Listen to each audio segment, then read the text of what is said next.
Foucault à Simondon, le génie génétique du savoir. Bonjour Rémi Jarda. Bonjour Jean-Philippe Denis. Rémi Jarda, professeur des universités à l'université Évry-Paris-Saclay. Alors d'abord, le génie génétique, en quelques mots, à quoi ça renvoie? Ça renvoie au fait qu'on renouvelle peut-être ou peut-être pas notre pensée. On crée toutes sortes de concepts, toutes sortes d'idées. Donc, est-ce que ces idées, c'est toujours de la même chose ou c'est un petit peu nouveau? Pour ça, il faut regarder la machine qui est derrière. Donc, la machine à créer, la machine à générer de nouvelles analyses, de nouveaux cadres conceptuels. C'est ça que je vais appeler le génome d'un savoir. Et donc, renouveler ce génome du savoir, c'est faire du génie génétique, comme peut-être parfois des organismes génétiquement modifiés. Bien sûr, un sujet extrêmement important. Partout où on crée de la connaissance, donc les entreprises, les thèses de doctorat, voilà, partout où on crée de la connaissance. Voilà. Faut Il me semble que sur ce parfois, statut. dans certaines formations professionnelles que j'ai pu faire par le passé, on pouvait aider les managers à décrypter le génome de leur propre savoir et donc les faire déplacer un petit peu leurs certitudes et renouveler leur pratique managériale. Donc c'est très important pour tout le monde. Et là, vous nous dites Michel Foucault, archéologie du savoir, forcément, c'est important. Voilà. Alors, on parle beaucoup, on dit souvent qu'il y a 3 Foucault, on parle beaucoup du deuxième, plutôt vers le pouvoir disciplinaire, du troisième, qui retourne à l'Antiquité. On s'intéresse beaucoup moins au premier. Donc moi, je vais vous parler du premier aujourd'hui. Et dans ce premier Foucault, on va dire le point culminant de cette pensée, mais qu'il a arrêté de développer après parce qu'il s'est intéressé à autre chose, c'est un ouvrage qui s'appelle L'archéologie du savoir, dans lequel il revient sur de nombreuses critiques qui ont été faites sur ses œuvres précédentes, il se justifie en long en large, et puis il intègre aussi quelques derniers résultats de la philosophie du langage en se situant par rapport à elle. Donc c'est vraiment intéressant. Et l'intérêt, c'est qu'il fournit ce qu'il fournit ailleurs dans d'autres œuvres, des boîtes à outils pour étudier ce qu'il appelle un savoir. Alors un savoir, qu'est-ce que c'est? C'est un certain domaine d'objets, de concepts, de théories. Il ne se prononce pas sur le degré de scientificité. Mais quelque part, c'est bien un domaine un peu institutionnellement identifié. Et en fait, les grilles d'analyse de l'archéologie du savoir, c'est un super outil du décryptage du génome d'un domaine de savoir donné. On peut l'utiliser pour se dire, mais voyons voir, finalement, quels sont les impensés, quels sont les blind spots, comme on dit, les trous noirs de la pensée d'un domaine du management donné, en utilisant ces techniques de Foucault. À un moment, il y a des formes de rigidité qui se créent entre les mots et les choses, c'est ça, hein, ça se fixe. L'idée de Foucault, c'est de défixer.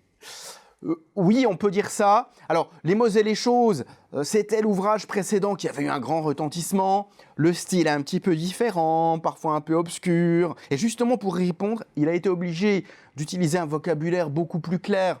Donc là, je pense que même un philosophe analytique, il a beaucoup moins de choses à redire sur l'archéologie du savoir que sur le style, on va dire, peut-être plus métaphysique, continental des œuvres précédentes de Foucault.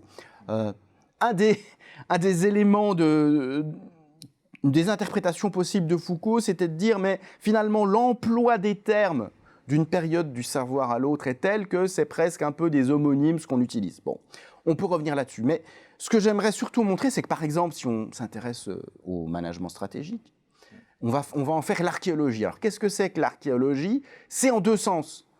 Arché, le commencement. Donc, on regarde à quel moment ce savoir se constitue. Puisque c'est généralement là que le génome se fixe, et puis ensuite, l'être vivant vit sa propre vie et crée ses protéines que sont les concepts, les idées, etc. Et puis la deuxième chose, c'est que bien sûr, l'archéologue, lui, qu'est-ce qu'il fait pour trouver ça? Il regarde les outils existants, il ne va pas remonter le temps. Et donc, il gratte avec sa truelle et il analyse un petit peu les figures, les structures un peu invariantes qui ont l'air de sortir de tout ça. Alors, si on le fait avec le management stratégique, donc personnellement, je l'ai fait il y a une quinzaine d'années, on obtient des choses un peu étonnantes sur un certain nombre de stéréotypes de la pensée. Par exemple, on s'aperçoit que le dilemme classique qui divise le champ encore aujourd'hui entre théorie du bon choix stratégique et théorie du bon processus stratégique, mais il est constitutif lui-même de la création dès le départ.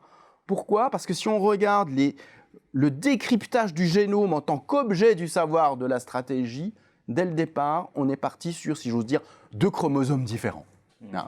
Donc, si on veut franchir ce dilemme, il y a un certain nombre de tabous auxquels il faut s'adresser.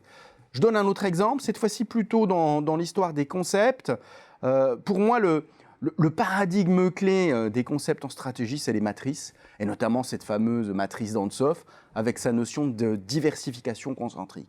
Parce que quand on fait ce petit décryptage du génome stratégique avec les trentaines de grilles de Foucault, on regarde le domaine de mémoire, on regarde les schémas d'articulation, on regarde plein de choses comme ça, les invariants de tout ça qu'il en ressort, c'est que les concepts stratégiques font tous l'objet d'une espèce de stratification, qui reflète la stratification hiérarchique, mais pas seulement ça, stratification du proche, du lointain, du nouveau, du connu ou de l'inconnu. Donc une matrice, la notion de diversification concentrique, par exemple, elle spatialise ça. Mais qui est au pôle de départ de la matrice? Eh bien, la situation du directeur général, aujourd'hui et maintenant. Et donc, qu'est-ce que fait dans l'intimité du langage stratégique ce génome? Il institue la toute-puissance de la direction générale et sa centralité. Si on veut penser le management stratégique autrement, il faut décentrer. Alors, un exemple typique des prisons conceptuelles dans lesquelles on s'enferme si on ne fait pas ça, c'est la théorie des parties prenantes de Freeman. Elle est complètement stratifiée sur ce modèle. On a l'entreprise au centre, et puis des parties prenantes qui tournent autour, et puis éventuellement ensuite des parties prenantes secondaires, etc.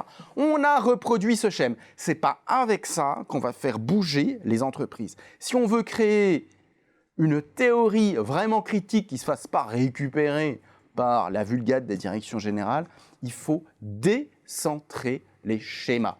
Peut-être qu'on stratifiera, mais on ne mettra plus la direction générale au centre. Il faut la mettre ailleurs. Donc l'entreprise n'est pas forcément, si on s'intéresse par exemple au développement durable, la fin en soi est le centre de nos pensées. On peut tout à fait penser un objet comme important, mais périphérique par rapport à quelque chose qui se dépasse.